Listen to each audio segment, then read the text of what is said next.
Before I set about sharing my screen, I just thought I'd say hello whilst the screen picture's all big and you can get to soak up the lovely background and things.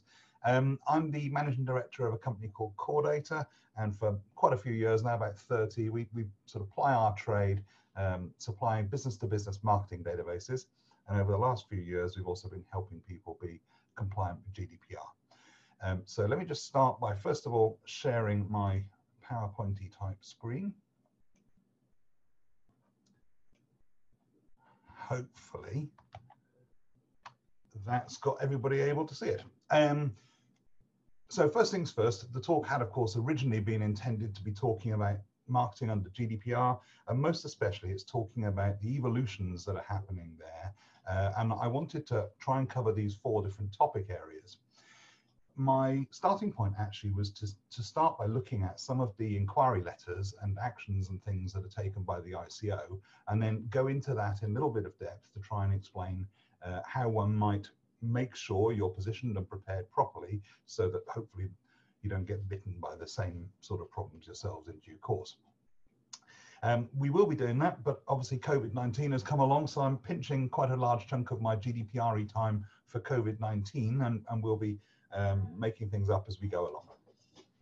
So here's the first letter I wanted to talk about. ICO inquiry number 1, the details of where Mr. Person's personal data was obtained from. So these are just the questions. I haven't bothered to try and list the whole document because that would be far too long, but these are the questions the ICO were asking of the data controller. Where did the data come from? Please provide evidence of this. So all of a sudden, straight away, you start to see that the way the ICO is going to launch into this is that you're going to need to have all of that due diligence and record keeping in place and be able to produce it for them on demand to show that you've been doing a good job in a good way. Did the person receive a fair processing notice when you obtained their personal data? This is something that's required under Article 14. You have to send them a note, an email, a letter or something telling them what you're going to do with their data and how long you're going to keep it and what information you have and so on. And it gives them the chance to exercise their rights, including complaining or say, please miss me out or anything like that. Details of your retention policy for this information. Now this, again, it gets interesting because a policy by definition has to be a written thing. So the ICO is saying, please provide your plans, please provide all of these policies that you're going to adhere to. Don't forget that actually if you've got a policy and then you don't adhere to it, it gets even more serious. But one of the most important bits here is you need a policy and it needs to be written down so you can follow it yourselves, but you can also produce it on demand. Further details of how you justified the use of legitimate interest to process direct marketing to the person. So legitimate interest, as I'm sure you'll recall, is just one of the different grounds for processing. There's consent and all sorts of others as well, but it's a common one in the marketing space, and you're all marketers. So it's asking here for the legitimate interest assessment, which is a mandatory thing. If you're going to rely on legitimate interest as your legal basis for processing, then you have to have done a legitimate interest assessment to make sure that your legitimate interest is, on balance, fair. And you must provide this response to the ICO as soon as possible and in any event within 7 days. So they're not giving you an awful lot of time to respond to this. This really is going to rely on the documents you have prepared as part of your GDPR preparation over the last couple of years and pulling those off the bookshelf rather than trying to write it afresh.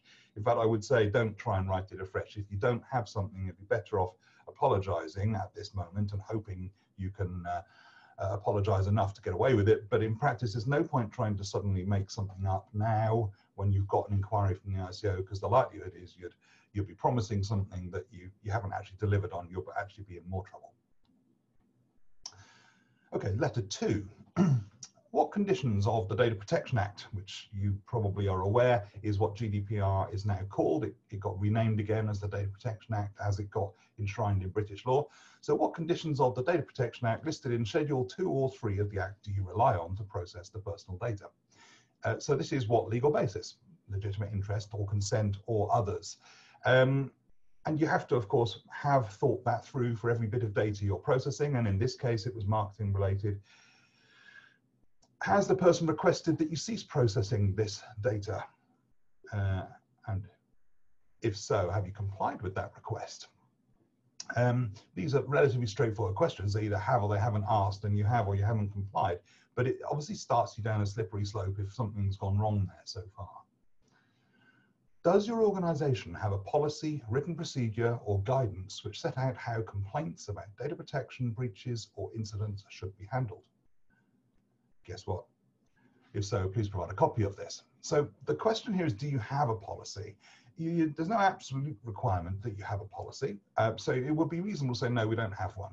But of course, that will mean that the ICO will then be needing to look into what you're doing to make sure it's congruent and that it's helping achieve the objectives of GDPR in a slightly more detailed way than they otherwise would. So you're inviting further scrutiny, but if you haven't got one, the answer is no, we don't have one. If you do have one, then you've got to now provide it. What training do you provide to staff in relation to the requirements of the Data Protection Act? Is this training mandatory?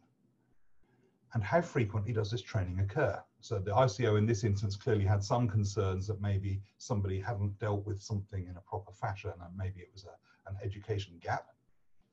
You must provide this response as soon as possible, and in any event within 7 calendar days, which is their stock dismount, which just cranks the pressure on a bit. In actual fact, for the questions we've got in these 2 examples, they're not too bad. Most of the stuff there, I'm sure you'll have fully prepared within your GDPR planning. But sometimes I've seen 1 or 2 others where it's quite terrifying and it sets you off into a very, very detailed bit of forensic examination, trying to figure out where the data came from, how it got changed, why that person got removed and that person got added. And it can take you nearly 7 days just to figure out some of these things. But it definitely requires you to make sure you have the ability to figure out how your data came into your hands, how you've adjusted it and used it in the meantime, and what you're going to do with it going further forward. Okay, so here were my 4 categories that I wanted to try and go through. In light of these ICO evolutions, the ICO, of course, are the data cops here. So in light of these interactions from the ICO, what are the implications for us that we need to be thinking about as we go forward? And I'm going to start with risk management.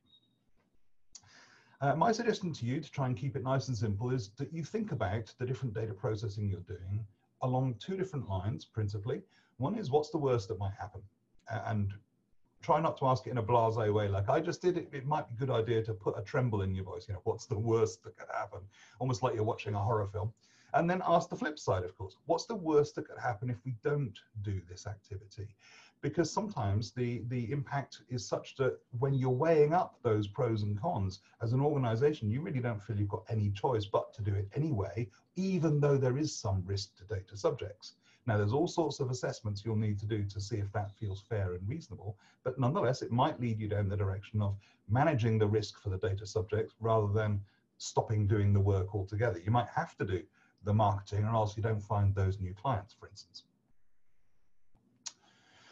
One way of considering how big a risk is to use a fairly simple little matrix like this one. Up the left-hand side, the likelihood, so at the bottom, it's not a very likely outcome anyway. This bad thing is almost unheard of that could happen. Whereas as you move upwards on the top, it's quite plausible that it might happen, actually. It's almost likely.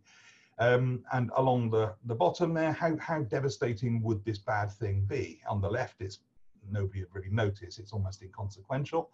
And on the right, it would be pretty devastating. You really don't want that to come about in any way, shape, or form.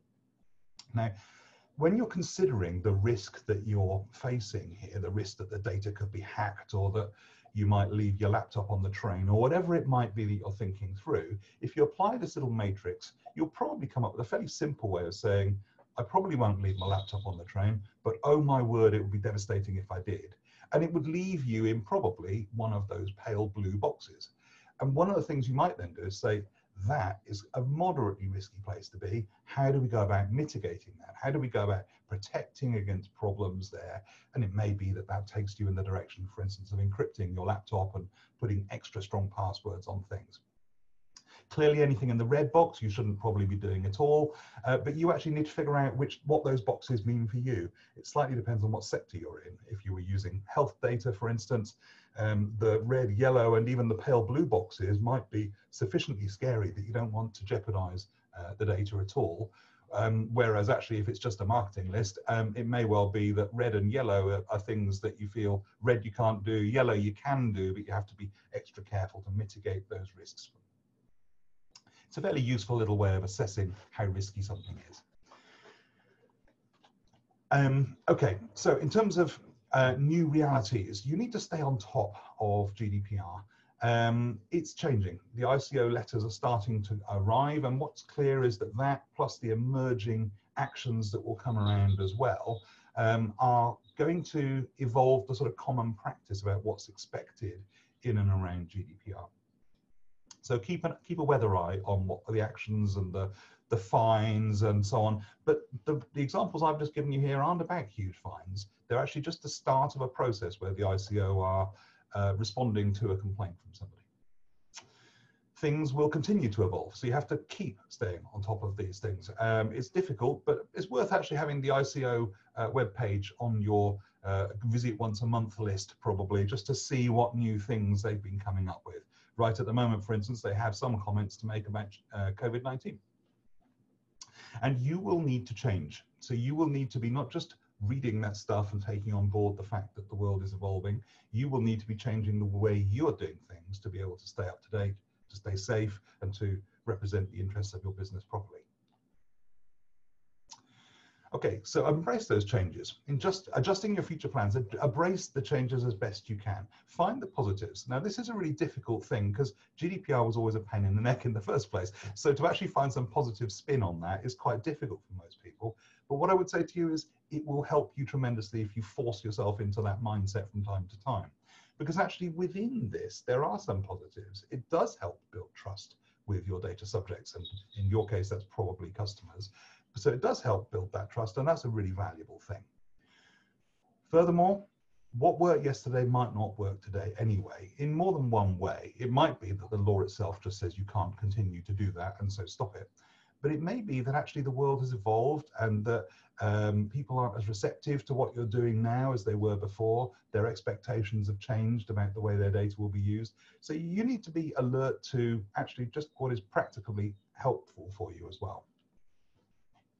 In terms of practical actions, my sort of words of wisdom are basically to start from remembering that your mission here is to fall in love with the data subjects and have them love you in return.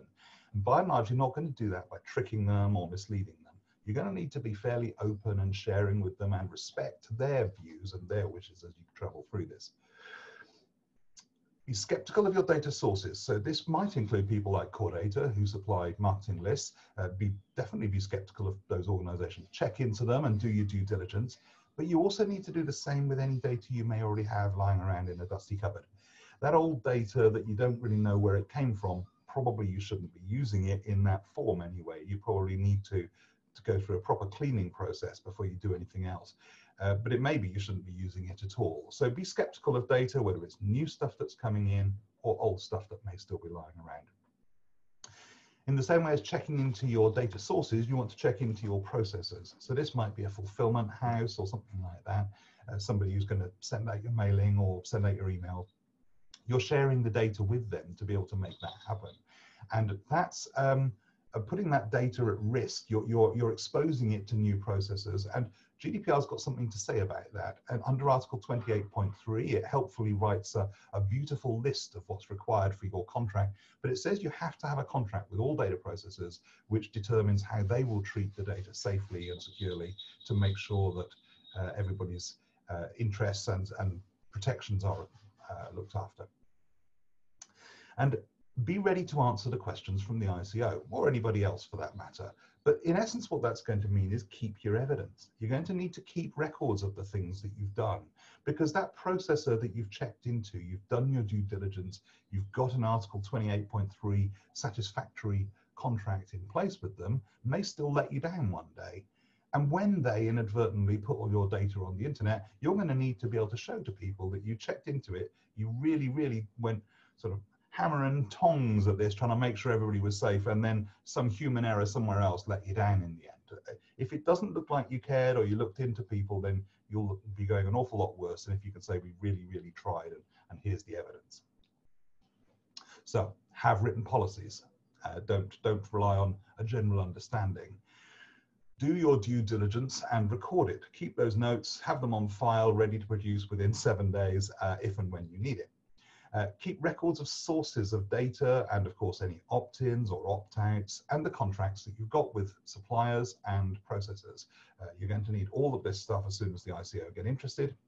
And most especially in terms of the actual things that GDPR directly tells you you must do, you must have told the data subject what you're doing with the data. Now that's being called a fair processing notice, but it's described under Article 14. And the 28.3 contract with processors is a must-have. If you haven't got it, you kind of fail the first hurdle. Okay, so that's my marketing under GDPR at a gallop. But of course, we can't ignore the fact that COVID-19 has arrived. So I've gone the no. We're going to now talk about marketing under COVID-19 fairly briefly as well. Going to use the same bullet points, different bullets, but the same actual conversational topics, because actually there's a remarkable parallel if you look at them. The risk management clearly could extend to many things, including people falling over at home or going mad through isolation. And in the workplace, you might want to consider more than just marketing. But I'm assuming for now, we're just looking at the marketing side because of the focus of this event. So the first things first is, are they actually even getting your mailers anymore? Don't forget, they may not be based at the offices anymore. They may be working from home and all sorts of other things. So maybe your mailers are not falling on fertile ground. Is your email being eclipsed by others, or mail, or phone call, or whatever else? But there's an awful lot of people who are now doing things differently. Some people are doing much more marketing than they did before, and it may be that you're not getting the same cut through as you did before. Are your products even relevant today? Are they suitable? Do they matter enough in times of pandemics to even attract attention and notice? It may be that they do, but perhaps not for the same audience that you would have done otherwise. So maybe your targeting needs to be rethought out, or some sections of your database needs to be missed out. It might, for instance, be a good time to miss out all the restaurants and the pubs, because most of them aren't doing any business and won't be probably engaging in your products unless you have a very, very relevant solution for them. Looking a little bit further now, a little bit future gazing, longer term, are they even still there? Those contacts may, well, some of them sadly may have even died, but many of them will have found themselves with the companies closing or changing or their roles evolving. You know, are they still there? And are the details for that organization and that individual still correct? There's a strong likelihood you're going to need to tidy up your data afterwards, and you shouldn't just assume that your data will be as fit for purpose at the end of this as it was before. In terms of your new realities, there's likely to be a recession or a depression or a something. Nobody knows what shape that will take. I think most people are hoping it's a sudden sharp dip and then a fairly sudden recovery as well. But it's not a normal thing. It hasn't been brought about by a general sort of recessionary thing. It's more of a hammer blow from one event.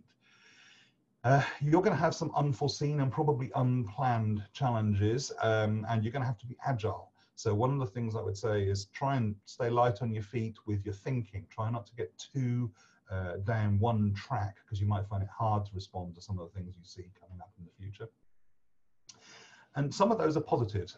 Some of them, they're not all negatives. Some of them are positives. You might, for instance, have new markets opening. Again, it's risky talking about this in times of COVID because some of it's a bit morbid.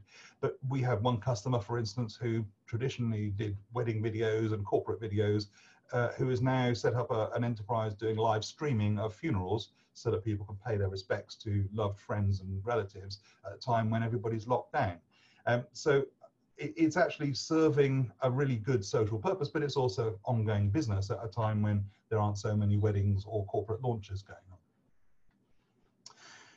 You will need to replace some of your clients. You always would, of course. Some clients will defect to competitors or just disappear altogether.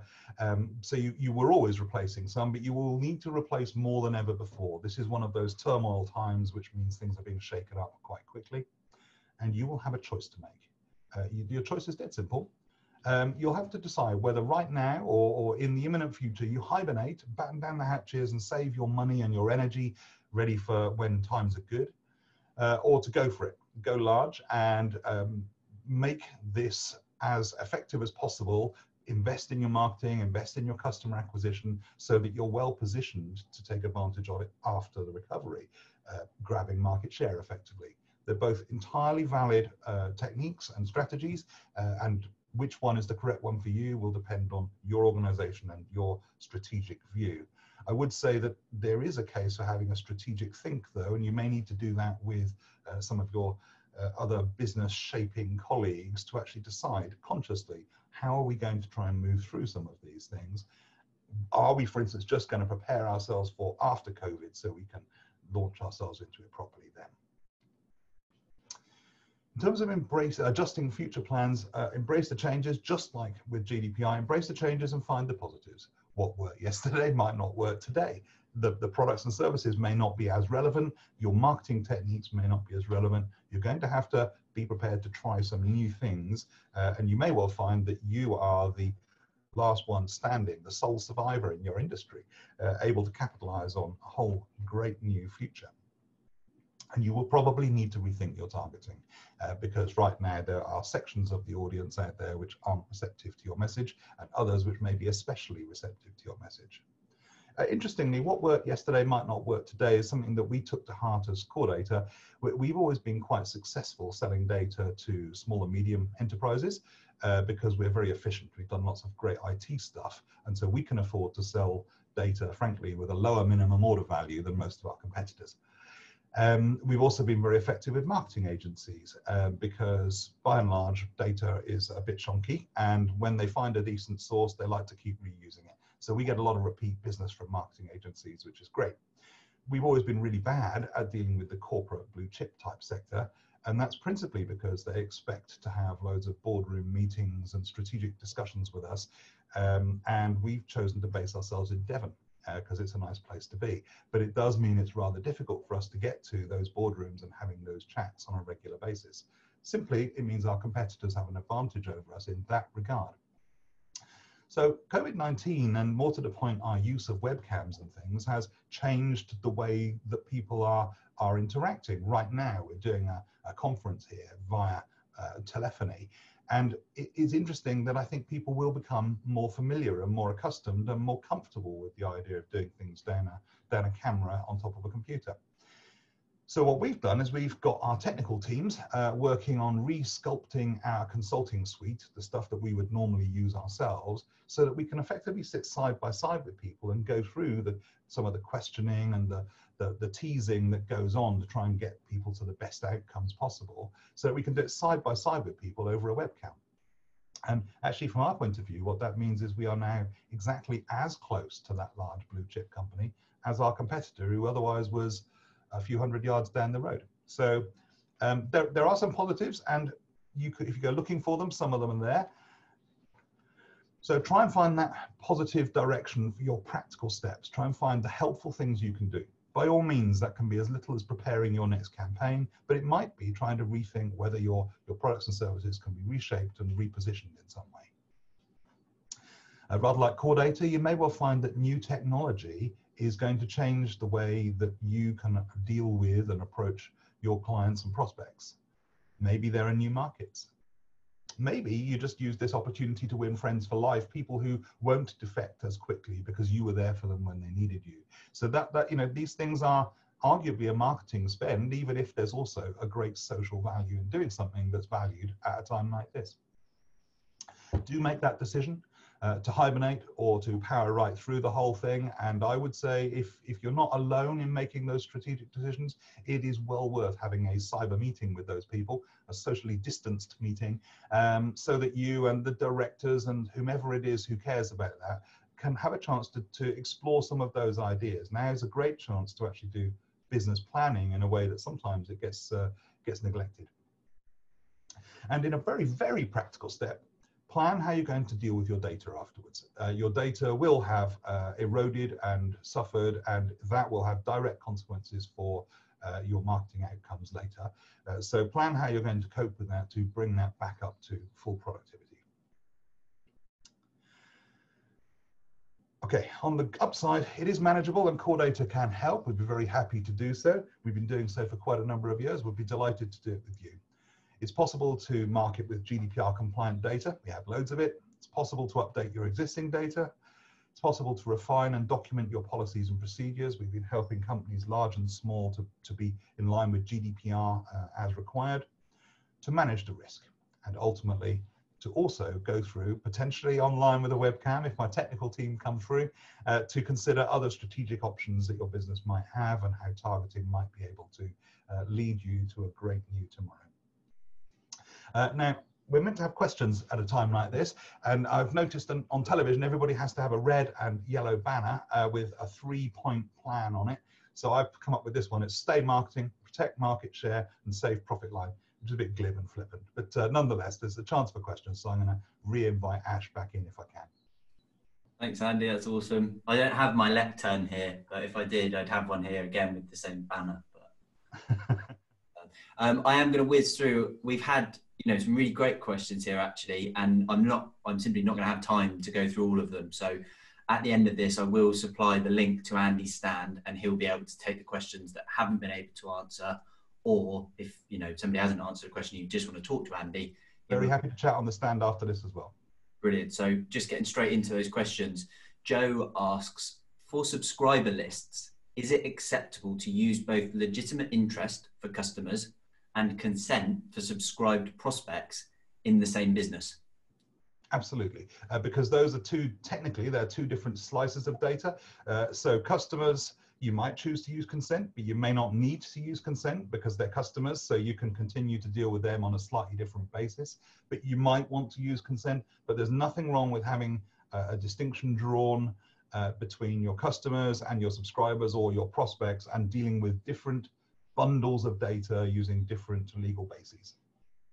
Okay, brilliant. That's great.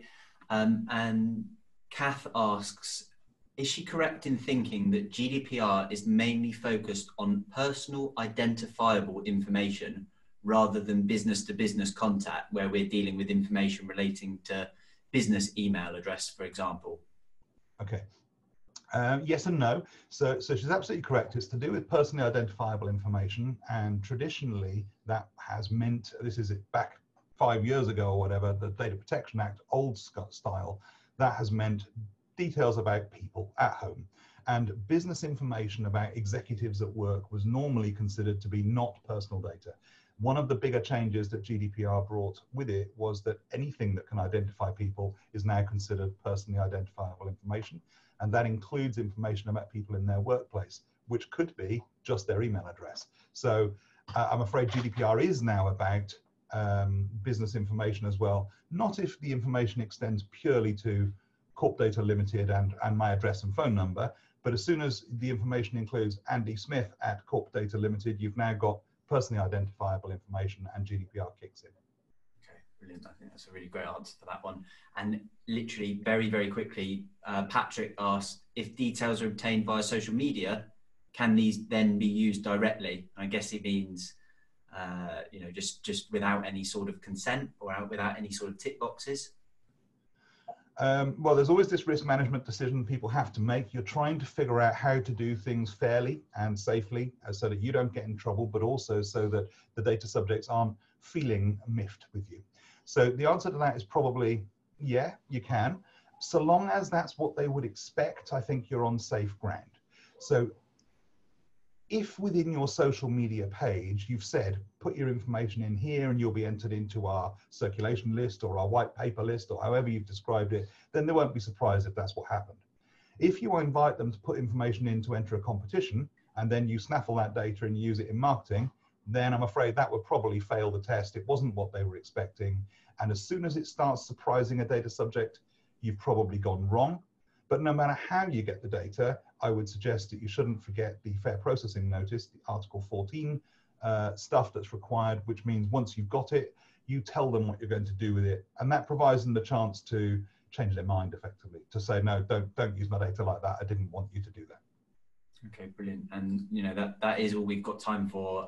There is another question in there, but it's quite nitty gritty with giving a particular example of an industry. And for anyone that does want to know more about how this affects their business or their industry particularly, like I said, please do go and have a chat with Andy on his stand. And my colleague Katie's just popped the link in the chat. You will have to highlight that link, copy it and paste it into a browser. And Andy will shortly be on that stand to answer any of the contacts. He's also got his details on the slide that still should be on your screen. So please do feel free to take your own time to talk to Andy. But at this point, I really want to thank Andy for a great presentation. I certainly learned a lot from that. And thanks to all the attendees that managed to make their way here to watch it. So we'll be back with our next webinar shortly, and I hope you're enjoying your day. Thank you.